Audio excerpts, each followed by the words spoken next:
नमस्कार दोस्तों, आपका स्वागत है हमारे इस YouTube चैनल पर। और बिना देरी किए हम आपको बता दें कि BA LLB 7th semester Kanpur university के एग्ज़ाम चल रहे हैं, जिसमें से fourth paper law of trust equity हम लेकर आए हैं। और जो कि LLB का पेपर जनवरी में हुआ था, उसी से संबंधित लॉ ऑफ ट्रस्ट से संबंधित हम आपके लिए क्वेश्चन पेपर लाए हैं। तो चलिए हम इस क्वेश्चन पेपर को समझते हैं और इसी प्रकार के BA LLB में क्वेश्चन आएंगे। BA LLB का कल लॉ ऑफ ट्रस्टी यानी कि कल 18 जुलाई को होगा एग्ज़ाम, और आज है 17 जुलाई। तो चलिए बिना देरी किए हम वीडियो को स्टार्ट करते हैं और बढ़ते हैं क्वेश्चन नंबर फर्स्ट की तरफ।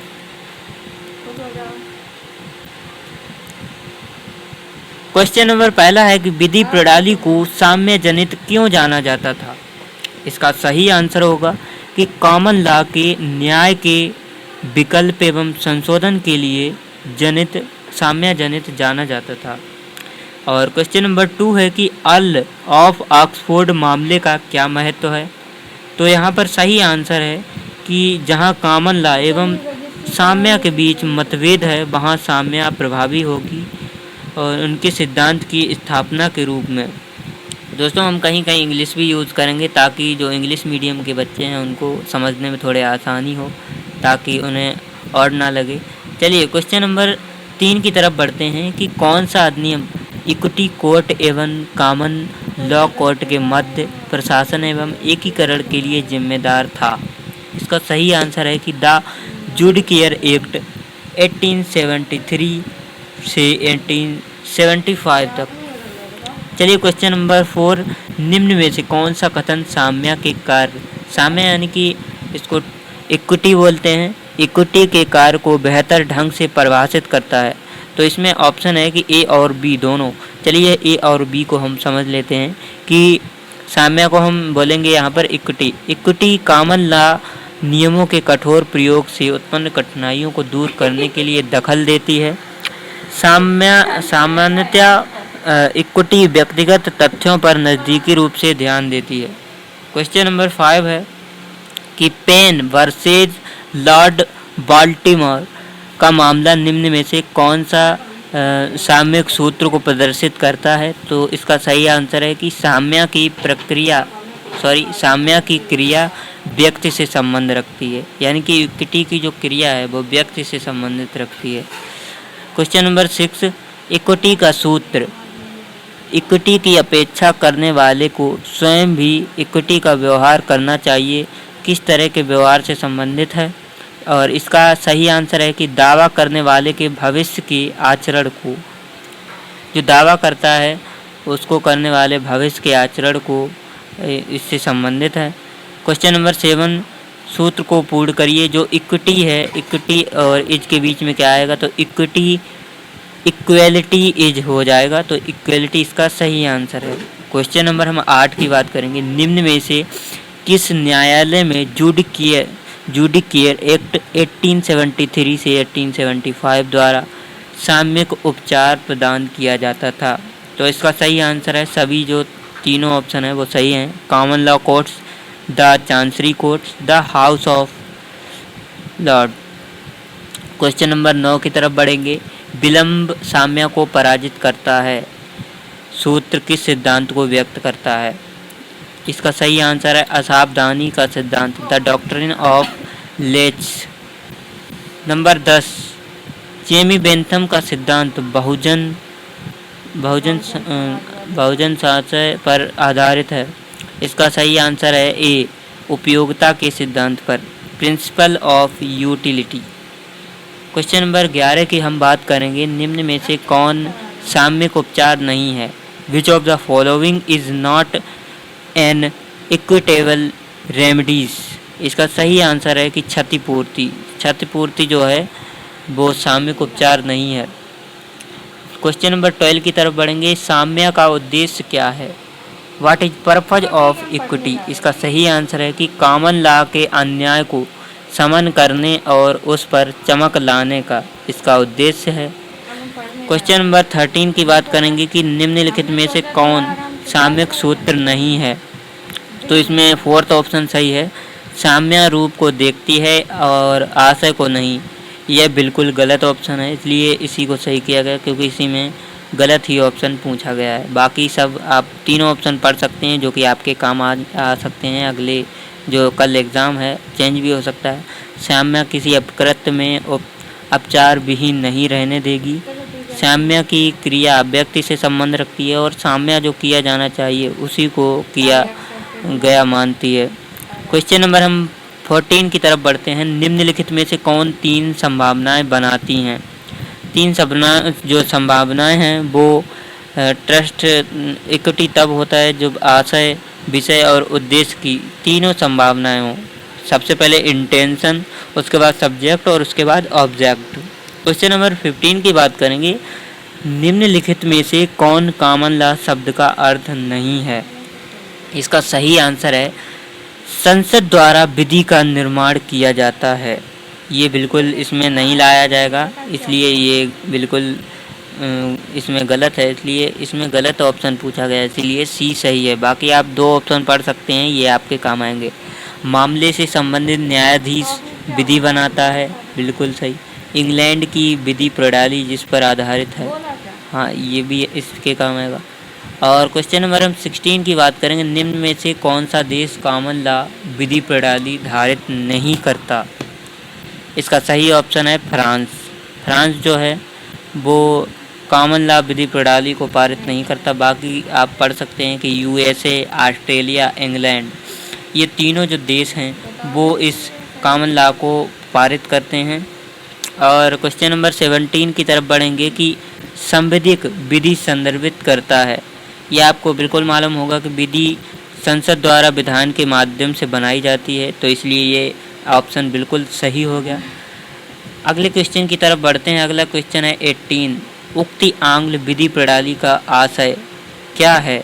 तो आप सभी जानते हैं जो आंग्ल विधि है इंग्लैंड और वेल्स के विधि प्रणाली से संबंधित है और इसका यही आशय है।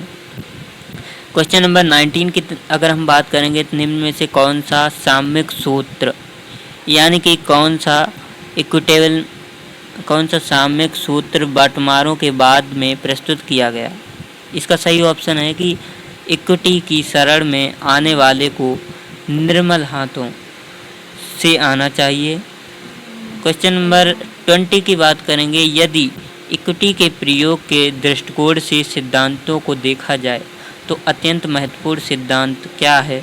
इसका सही ऑप्शन है ए, सामान्य अचेतना द्वारा उत्प्रेरित। इक्विटी इज ट्रिगर्ड बाई अनकॉन्शियसबिलिटी। क्वेश्चन नंबर 21 की बात करेंगे। क्वेश्चन नंबर 21 है निम्नलिखित में से कौन साम्यक उपचारों के प्रकृति को बेहतर ढंग से स्पष्ट कर रहा है? इसमें 4 ऑप्शन दिए गए हैं जिसमें से बी ऑप्शन सही है।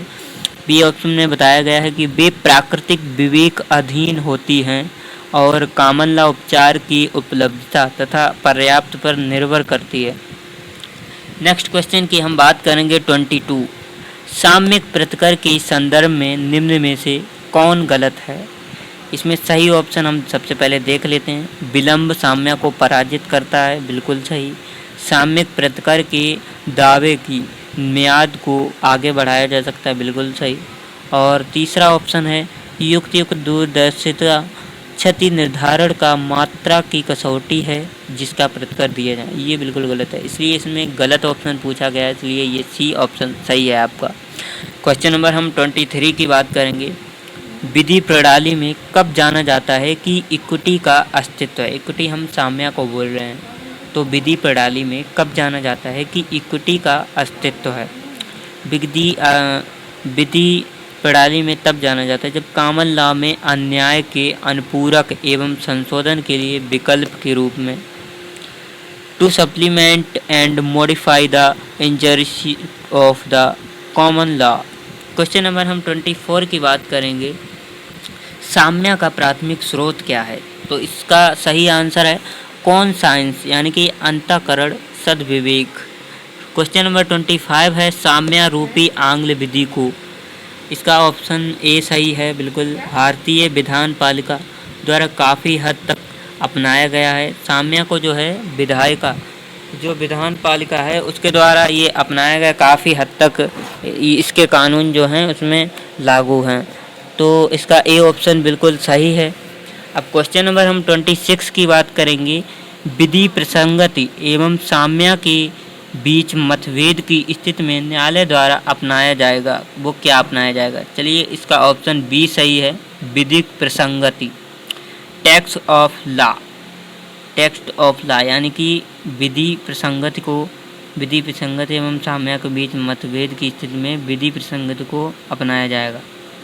क्वेश्चन नंबर 27 की बात करेंगे। साम्य यानी कि इक्विटी सभी विधियों की प्राण एवं आत्मा है, किसने ये बताया? तो इसको ब्लैक स्टोन ने कहा कि ये साम्य जो है वो सभी विधियों की प्राण एवं आत्मा के समान है। क्वेश्चन नंबर 28 की हम बात करेंगे। साम्य न्यायालय की पहुंच है, ये जो इसका जो 28 है, साम्य न्यायालय की पहुंच होती है, इसका ए ऑप्शन सही है, अधिकार के मामलों में, as a matter of right. Question number 29 की हम बात करेंगे कि क्वेश्चन नंबर 29 में साम्य शब्द का अर्थ क्या है? इसका सही आंसर है बी, चांसरी कोर्ट द्वारा विकसित विधि का स्वरूप है, यानी कि the body of law developed by the court of chancery. Question number 30 की बात करें कि लॉर्ड चांसलर कब एक न्यायाधीश की भूमिका में होते हैं? इसका सही ऑप्शन ए है, जब वे राजा को दिए याचिकाओं का निस्तारण करते हैं। He dealt with petition in the king.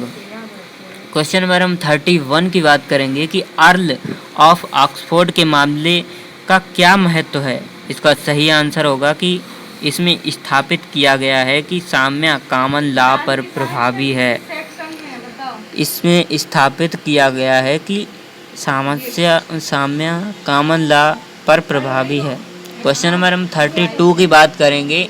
Lord Elden का क्या महत्व है? इसका सही आंसर है सी, उन्होंने साम्य में प्रांग न्याय की प्रणाली को विकसित किया।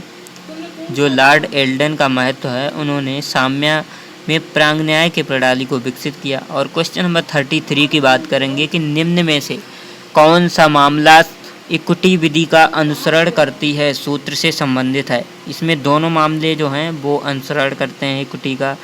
नंबर 1 है स्टिकलैंड वर्सेज आल्ड्रीज, और बी ऑप्शन है अप्पादनार सप्पा मैगडम वर्सेज अकुम्बनी गणपति निम्बालकर। क्वेश्चन नंबर 34 की बात करेंगे। निम्नलिखित में से कौन जो इक्विटी चाहता है उसे इक्विटी करना पड़ेगा, सूत्र का उदाहरण है? इसका सही आंसर है, जो तीनों ऑप्शन है वो सही हैं। चुनाव का सिद्धांत, doctrine of election. B option सामयिक विबंधन, इक्विटेबल स्टॉपेबल। और सी ऑप्शन है मुजराई सेट ऑफ। ये जो तीनों ऑप्शन है वो सही हैं। क्वेश्चन नंबर 35 की बात करेंगे कि साम्य कोर्ट द्वारा हेनरी 8 के समय में विकसित न्यायिक उपचार कहलाता है। जो इक्विटी कोर्ट द्वारा हेनरी 8 के समय विकसित न्यायिक उपचार कहलाता है, इसका साम्यिक उपचार आंसर सही है, इक्विटेबल रेमेडी। क्वेश्चन नंबर 36 है, निम्नलिखित में से कौन साम्यिक उपचार का उदाहरण है? Which of the following are the example of equitable remedies? इसका सही ऑप्शन है डी, यानी कि सारे ऑप्शन सही हैं। ए ऑप्शन है विशिष्ट अनुपालन, स्पेसिफिक परफॉर्मेंस। और बी ऑप्शन है व्यादेश जारी करना, इशूइंग इंजेक्शन। और सी ऑप्शन है इसमें इरेज कर दिएगा, समापन की कुछ होगा। चलिए आगे बढ़ते हैं। क्वेश्चन नंबर 37, भारतीय न्यास अधिनियम 1882 कब प्रभाव में आया? जो इंडियन ट्रस्ट एक्ट 1882 है वो 1 मार्च 1882 में आया, याद रखें। और क्वेश्चन नंबर 38 है, भारतीय न्यास अधिनियम की कौन सी धारा हित अधिकारी के संबंध में है? तो धारा जो 9 है वो हित अधिकारी के संबंध में बताया गया है, जो धारा 9 है, याद रखें। 39 क्वेश्चन है, विनिष्ट होने वाली संपत्ति के संबंध में भारतीय न्यास अधिनियम 1882 की कौन सी धारा बात करती है? तो जो विनिष्ट होने वाली संपत्ति के संबंध में धारा 16 बात करती है। जो इंडियन ट्रस्ट एक्ट 1882 का जो एक्ट है उसमें सेक्शन 16 में विनिष्ट होने वाली संपत्ति के संबंध में बात करती है। और क्वेश्चन नंबर 40 की बात करें, भारतीय न्यास अधिनियम 1882 की धारा 25 किससे संबंधित है? तो जो धारा 25 है वो पूर्वजों की गलती के लिए अनुत्तरदायित्व है, याद रखें, धारा 25। और क्वेश्चन नंबर 41 की हम बात करेंगे, भारतीय न्यास अधिनियम 1882 की धारा 34 किससे संबंधित है? तो जो धारा 34 है वो न्यास की संपत्ति के प्रबंध के लिए न्यायालय के मत हेतु आवेदन का अधिकार है। जो इंडियन ट्रस्ट एक्ट 1882 की धारा 34 है वो न्यास की संपत्ति के प्रबंध के लिए न्यायालय के मत हेतु आवेदन का अधिकार है इसमें। जो क्वेश्चन 42 है, निम्नलिखित में से भारतीय न्यास अधिनियम 1882 की कौन सी धारा चल और अचल संपत्ति को प्रबंधित करती है? तो इसका ऑप्शन बी सही है। धारा 5 में चल और अचल संपत्ति को उल्लेखित किया गया है। चलिए आगे बढ़ते हैं, क्वेश्चन नंबर 43 की बात करते हैं, भारतीय न्यास अधिनियम 1882 की कौन सी धारा न्यास की रचना करती है? न्यास की रचना कर सकता है, तो इसकी न्यास की रचना कर सकता है और उसकी व्यवस्था करता है। तो इसका ऑप्शन सी सही है। धारा 7 जो है इंडियन ट्रस्ट एक्ट 1882 की सेक्शन 7 जो है वो न्यास की रचना कर सकता है और उसकी व्यवस्था करता है। क्वेश्चन नंबर 44 की बात करेंगे, भारतीय न्यास अधिनियम की धारा 14 किससे संबंधित है? तो जो धारा 14 है वो न्यास का न्यासधारियों के विपरीत व्यवस्था नहीं कर सकता। तो धारा 14 याद रखें, न्यास का न्यासधारियों के विपरीत व्यवस्था नहीं कर सकता। क्वेश्चन नंबर 45 की बात करेंगे, एक न्यास में साम्यक कौन धारित करता है? हित अधिकारी, याद रखें, who hold the equitable interest in a trust. तो इसका सही ऑप्शन है द बेनिफिशरीज, यानी कि हित अधिकारी। क्वेश्चन नंबर 46 की बात करेंगे, twin sector versus Yardley 2002 AC 164 के मामले में मुख्य आपत्ति किस बात की थी? तो इसका सही आंसर है बी, एक व्यक्तिगत न्यास अपने उद्देश्य से दूर नहीं हो सकता, उसकी पहचान उसके हित अधिकारियों से होती है। क्वेश्चन नंबर 47 की हम बात करेंगे, थार्नर वर्सेज मेजर में स्वामित्व विबंध क्यों था? इसका सही ऑप्शन है क्योंकि वहां दावा करने वालों द्वारा आवेदन देकर थार्नल की भूमि में रुचि जाहिर किया गया था, ह्यूमन्स में नहीं। क्वेश्चन नंबर 48 की हम बात करेंगे कि लॉयड वर्सेज रोसेट के मामले में प्रथम श्रेणी की रचनात्मक न्यास का करार आधारित था। इसका सही ऑप्शन ए है, जोड़े के मध्य स्पष्ट वार्तालाप के साक्ष्य थे। तो क्वेश्चन नंबर 49 की बात करेंगे, स्टेक वर्सेज डाउडेन 2007 2 AC 432 के अनुसार जहां जोड़े द्वारा संयुक्त विधिक संपत्ति धारित किया गया वहां न्यायालय, कौन सा ऑप्शन सही है? इसमें बी ऑप्शन सही है, वहां न्यायालय उपधारित कर लेगा कि वहां संयुक्त लाभकारी स्वामित्व था।